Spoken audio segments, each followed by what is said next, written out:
Hello বন্ধুরা, আমি একজন এনসিসি ক্যাডেট। তো আশা করি সবাই ভালো আছো। আমার ইউটিউব চ্যানেলে তোমাদের সবাইকে স্বাগত। তোমাদের ডাব্লিউবি অ্যান্ড কেপির ফর্ম ফিল আপ কিন্তু আবেদন স্টার্ট হয়ে গেছে। ঠিক আছে, তো এই আগামী 2-3 দিনের মধ্যে ফর্মটা বের হয়েছে। তো তোমরা যাও, ফর্ম ফিল আপটা করো তাড়াতাড়ির মধ্যে। আর মোটামুটি ডাব্লিউবির ফর্ম মোটামুটি 11,000-এর প্লাস ভ্যাকেন্সি আছে। আর তার সাথে সাথে কলকাতা পুলিশের মোটামুটি 3,000 প্লাস ভ্যাকেন্সি আছে। তো এখানে আমাদের ওয়েস্ট বেঙ্গলের জন্য একটা সুবর্ণ সুযোগ।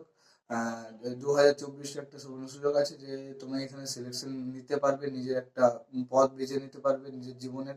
তো যাও, তুমি তাড়াতাড়ি একটা ফর্ম ফিল আপটা করে আসো, ঠিক আছে। তার মধ্যে তোমাদের যে ওয়েস্ট বেঙ্গল পুলিশের একটা বড় চেঞ্জেস এসেছে, যেমন আগে দুটো পরীক্ষা হচ্ছে, একটা মেন একটা প্রিলিয়ামস। ঠিক আছে, তো এখানে কিন্তু প্রিলিয়ামস এখন বন্ধ হয়ে গেছে। একটা একটা এক্সাম হবে, সেটা তুমি মেন্স নিয়ে ধরে ধরে চলতে পারো। তোমাদের প্রথমে কিন্তু এক্সাম হবে, তারপরে হবে চলবে তোমাদের আবেদন, ঠিক আছে। আবেদন প্রক্রিয়া। তো তোমরা বলছিলে অনেকজন তোমরা এসএসসি জিডি এক্সাম দিয়েছো। এসএসসি জিডি এক্সাম অ্যান্সার কি যখন বার হবে আমি কিন্তু তোমাদের নোটিফিকেশনে জানিয়ে দেবো, এবং ফুল ভিডিও বানিয়ে দেবো যে এসএসসি জিডির অ্যান্সার কি, কিভাবে তোমরা বার করবে, কিভাবে তোমরা চেক করবে। তো থ্যাংক ইউ এভাবে আমার সাথে জুড়ে থাকার জন্য। ধন্যবাদ।